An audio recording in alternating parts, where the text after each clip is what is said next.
আজ থেকে ২০ বছর আগে ২০০৬ সালের বিশ্বকাপে সার্বিয়া মন্টিনেগ্রোর বিপক্ষে খেলতে নামে আর্জেন্টিনা। সেদিন সন্ধ্যার পর ঢাকাতে বেশ ঝড় বৃষ্টি হচ্ছিল। আমার বাসায় ইলেকট্রিসিটি ছিল না। ইলেকট্রিসিটি আসার পরে যখন টিভি ছাড়লাম তখন বুঝতে পারলাম আর্জেন্টিনা আকাশি নীল নয়, গাঢ় নীল রঙের জার্সি পরে খেলছে। তখন স্কোরলাইন ছিল ৩-০। তারপরে লিওনেল মেসি মাঠে নামলেন, একটি অ্যাসিস্ট করলেন এবং গোল করলেন। সেদিন থেকেই আমি লিওনেল মেসির ফ্যান। ২০ বছর পর ২০২৬ সালের বিশ্বকাপে আলজেরিয়ার বিপক্ষে আবারও মাঠে নামল আর্জেন্টিনা। আর্জেন্টিনার অধিনায়ক এখন লিওনেল মেসি। তিনি মাঠে নেমে গোল করলেন, শুধু গোলই নয়, হ্যাটট্রিক করলেন। এই ২০ বছর সময়টা লিওনেল মেসির খেলা উপভোগ করাটা আসলেই সৌভাগ্যের ব্যাপার।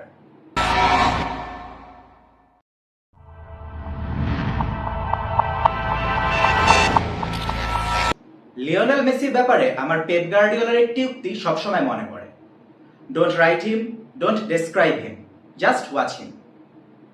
আসলেই মেসিকে উপভোগ করা ছাড়া যেন আর কিছুই করার নেই। আমার সবসময় মনে হয় মেসির খেলা বা মেসির গ্রেটনেসকে কখনোই ভাষায় প্রকাশ করা সম্ভব না। আর আমি এই ব্যাপারে যাই বলবো সেটা দিন শেষে কমই হয়ে যাবে। তাই লিওনেল মেসির কথা না হলে পরেই বলি। শুরু করি লিওনেল স্ক্যালোনির কথা দিয়ে। এই ম্যাচে তার সবচেয়ে বড় ভুল ছিল মন্টিয়েলকে স্টার্ট করানো। মন্টিয়েল ফার্স্ট হাফে বেশ বাজেই খেলেছে বলবো। তার জন্য আর্জেন্টিনা গোলও খেতে পারত। তবে লিওনেল স্ক্যালোনি বুদ্ধির পরিচয় দিয়েছে হাফ টাইমে মন্টিয়েলকে সাব করিয়ে মলিনাকে মাঠে নামিয়ে। মলিনা মাঠে নামার পরেই কিন্তু আর্জেন্টিনার ম্যাচের চিত্র মোটামুটি বদলে যায়। এছাড়া এই ম্যাচে লাউতারো মার্টিনেজ এবং আলমাদাও ফ্লপ ছিল। যদিও আলভারেজ ফুল ফিট না থাকায় লাউতারো মার্টিনেজকে স্টার্ট করানো ছাড়া আর কোনো অপশনই ছিল না। মেসির ডিফেন্স চেরা পাস থেকেও তিনি গোল করতে পারেননি। তবে লাউতারো মার্টিনেজের বর্তমানে যে পারফরমেন্স, তাতে অন টার্গেটে যে শট নিতে পেরেছে এটাই অনেক। আমাকে সবচেয়ে হতাশ করেছে থিয়াগো আলমাদা। আলমাদার কাছে আমার অনেক বড় এক্সপেকটেশন ছিল। যাই হোক, হয়তো বিশ্বকাপে প্রথম স্টার্ট, তাই ভালো করতে পারেনি। তাছাড়া তার শুটিং বেশ বাজে হচ্ছিল। লং রেঞ্জ শট থেকে তিনি ভালোই গোল করার কথা ছিল, কিন্তু আজকে তাকে আমরা একেবারেই আকাশে বাতাসে শট নিতে দেখি। এখানেও আবারও বুদ্ধির পরিচয় দিয়েছে লিওনেল স্ক্যালোনি। তিনি আলভারেজ এবং নিকো গঞ্জালেসকে মাঠে নামানোর সাথে সাথেই ম্যাচের দৃশ্যপট পুরোপুরি বদলে যায়। আর্জেন্টিনার অ্যাটাক যেন প্রাণ ফিরে পায়। এই দুজনের প্রেসিং এবং পেসের কাছে একেবারেই নাস্তানাবুদ হয়েছিল আলজেরিয়া। নিকো গঞ্জালেসকে আমি ব্যক্তিগতভাবে একদমই পছন্দ করি না, কিন্তু আজকের ম্যাচে তিনি ভালো খেলেছেন, এটা অস্বীকার করার কোনো উপায় নেই। লিওনেল মেসির হ্যাটট্রিক গোলে তারই অ্যাসিস্ট ছিল। এছাড়া ওতামেন্দিকে স্টার্ট না করিয়ে লিসান্দ্রো মার্টিনেজ এবং রোমেরোকে স্টার্ট করানোটা ছিল স্ক্যালোনির আরেকটা মাস্টার প্ল্যান। এবং লেফট ব্যাকে মেদিনাকে খেলানোটা প্রশংসার দাবিদার। মেদিনার খেলা ব্যক্তিগতভাবে আমার বেশ ভালো লেগেছে। তাছাড়া মেসি হ্যাটট্রিক করার পরেই তাকে উঠিয়ে নিকোপাসকে নামানো আরেকটি ভালো সিদ্ধান্ত ছিল। রোমেরো ইনজুরি প্রন, তাই তাকেও পুরো 90 মিনিট খেলায়নি। তার জায়গায় নামিয়েছিল ওতামেন্দিকে। বার্কো এবং সিমিওনের মতো গুরুত্বপূর্ণ খেলোয়াড়কে ছাড়াই আজকের ম্যাচটা জিতে নিয়েছে আর্জেন্টিনা। এই দুইজন প্লেয়ারকে এই বিশ্বকাপে আর্জেন্টিনার বেশ ভালোই প্রয়োজন হবে, বিশেষ করে নকআউট ম্যাচে। তাই তাদের ফ্রেশ লেগ থাকাটা খুব জরুরি। আমার কাছে মনে হয় আজকের ম্যাচের সবচেয়ে বড় টার্নিং পয়েন্টটা ছিল রড্রিগো ডিপলের পাস, যেই পাস থেকে লিওনেল মেসি ম্যাচের প্রথম গোলটি করেছেন। রড্রিগো ডিপলের এই পাসটি দেখে আমার একেবারে 15-16 বছর আগের জাভি হার্নান্দেজের কথা মনে পড়ে গিয়েছে। এক পাস দিয়ে পুরো মিডফিল্ডকে খেলা থেকে বের করে দিয়েছেন। রড্রিগো ডিপলকে নিয়ে বিশেষ করে রিসেন্ট টাইমে বেশ ভালোই সমালোচনা আমি দেখেছি। MLS এ যাওয়ার পর থেকেই তাকে কেউ যেন আর ন্যাশনাল টিমে চাচ্ছিল না। অনেকের মতে তাকে নাকি 26 জনের দলেই রাখা উচিত হয়নি। আমি এদের মতবাদ দেখে বেশ অবাক হয়েছি, কারণ উদিনেসে, অ্যাটলেটিকো মাদ্রিদ এবং ইন্টার মায়ামি সব জায়গাতেই কিন্তু সেই দলের বেস্ট মিডফিল্ডার ছিল রড্রিগো ডিপল। তাছাড়া এই বছর MLS এর শুরু থেকেই মেসি ডিপলের কম্বিনেশন কিন্তু দুর্দান্ত ছিল। বিশ্বকাপকে সামনে রেখেই আমেরিকার আবহাওয়াতে খাপ খাওয়াতে এবং মেসির সাথে কম্বিনেশন করতে রড্রিগো ডিপল যে MLS এ গিয়েছে, এটা কিন্তু বোঝা উচিত। একজন মানুষের সময় নাই হতে পারে ইন্টার মায়ামির খেলা দেখার বা সেই ব্যাপারে খোঁজ খবর না রাখার। নিয়মিত ক্লাব ফুটবলে একজন মানুষ নাই দেখতে পারে, এটা যার যার ব্যক্তিগত ব্যাপার। তবে ইন্টারনেটের এই যুগে একটা প্লেয়ারকে নিয়ে মন্তব্য করার আগে কিছুটা ঘাটাঘাটি করে নিলেই তো হয়। তা না হলে তো এরকম হাস্যকর মন্তব্য করে নিজেকে হাসির পাত্র বানানোর কোনো মানে দেখি না। রড্রিগো ডি পল এবং পারেদেসকে নিয়ে বেশ সমালোচনা আমি দেখি।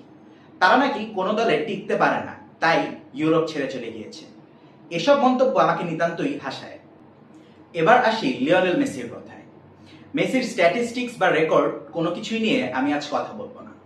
এসব স্ট্যাটিস্টিক্স আর রেকর্ড আসলে বলে শেষ করা যাবে না, আর মনেও থাকে না। আর তাছাড়া এসব রেকর্ড এখন আপনারা ইন্টারনেটে সচরাচরই দেখতে পান। তাছাড়া ইন্ডিভিজুয়াল অ্যাচিভমেন্ট নিয়ে লিওনেল মেসি মাথা ঘামায় না, তাই আমরা তার ফ্যানরা কেনই বা এখন এগুলো নিয়ে এত মাথা ঘামাবো। তবে লিওনেল মেসির আজকের ম্যাচের আগে এবং পরে সোশ্যাল মিডিয়ার রিয়াকশন নিয়ে আমার কিছু বলার আছে।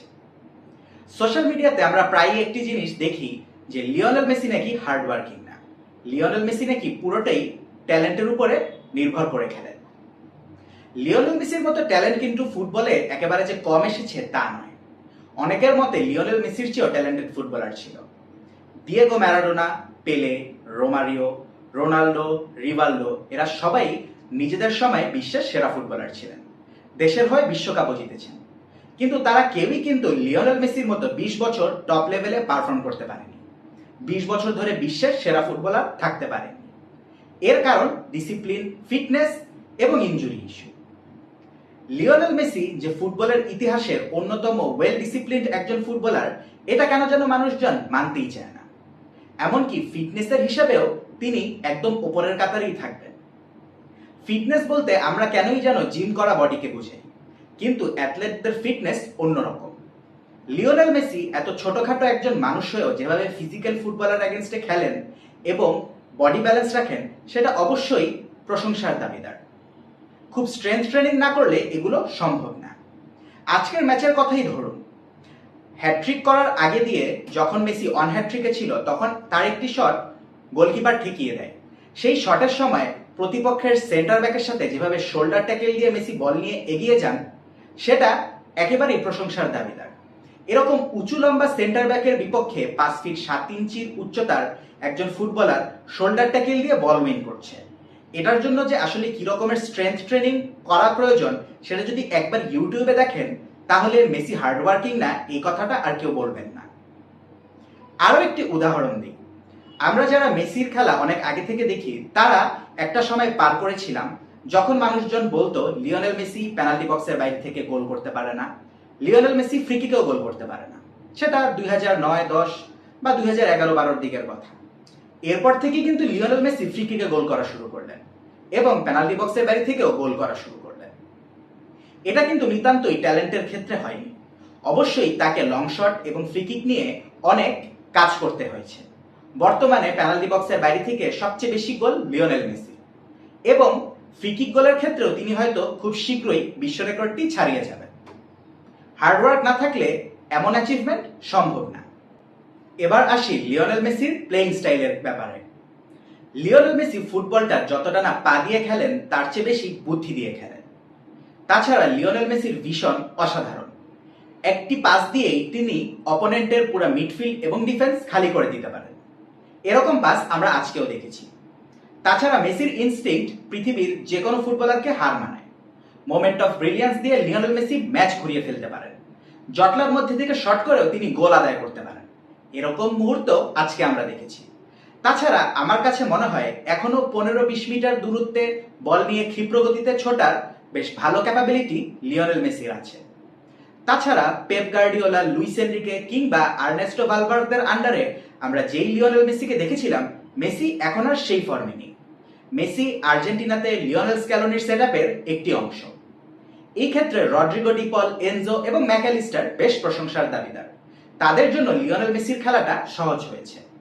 তাছাড়া ফ্রন্টলাইনেও জুলিয়ান আলভারেজের প্রেসিং মেসির খেলাটাকে আরো সহজ করেছে। জাভি, ইনিয়েস্তা ছাড়া মেসি অচল। সেই সময়টা যেরকম দেখেছি, এখন দেখছি এনজো, ম্যাকঅ্যালিস্টার আর ডিপলকে ছাড়া নাকি মেসি অচল। এইসব বিতর্ক আসলে আমি খুব এনজয় করি। লিওনেল মেসিকে নাকি আজকের ম্যাচে লাল কার্ড দেওয়া উচিত ছিল।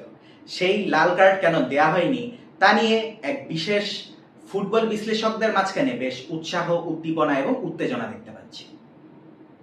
কিন্তু আজকের ম্যাচেই বলে লাথি দেওয়ার পরেও এনজো ফার্নান্দেজের বিপক্ষে ফাউল দেওয়া হলো। আলমাদার মুখে মারার পরেও প্রতিপক্ষকে কোনো কার্ড দেওয়া হলো না। আর সেকেন্ড হাফে মেসিকে ফাউল করার পরেও আর্জেন্টিনাকে পেনাল্টি দেওয়া হলো না। এইসব ব্যাপারে যদি ফুটবল বিশারদরা কিছু বলতেন তাহলে ভালো লাগতো। আজকের ম্যাচের ব্যাপারে আপনাদের মতামত অবশ্যই কমেন্ট সেকশনে জানাবেন। আর নিয়মিত আর্জেন্টিনার ফুটবল রিলেটেড কন্টেন্ট দেখতে আমাদের ফেসবুক পেজটি ফলো করতে পারেন এবং ইউটিউব চ্যানেলটিও সাবস্ক্রাইব করতে পারেন।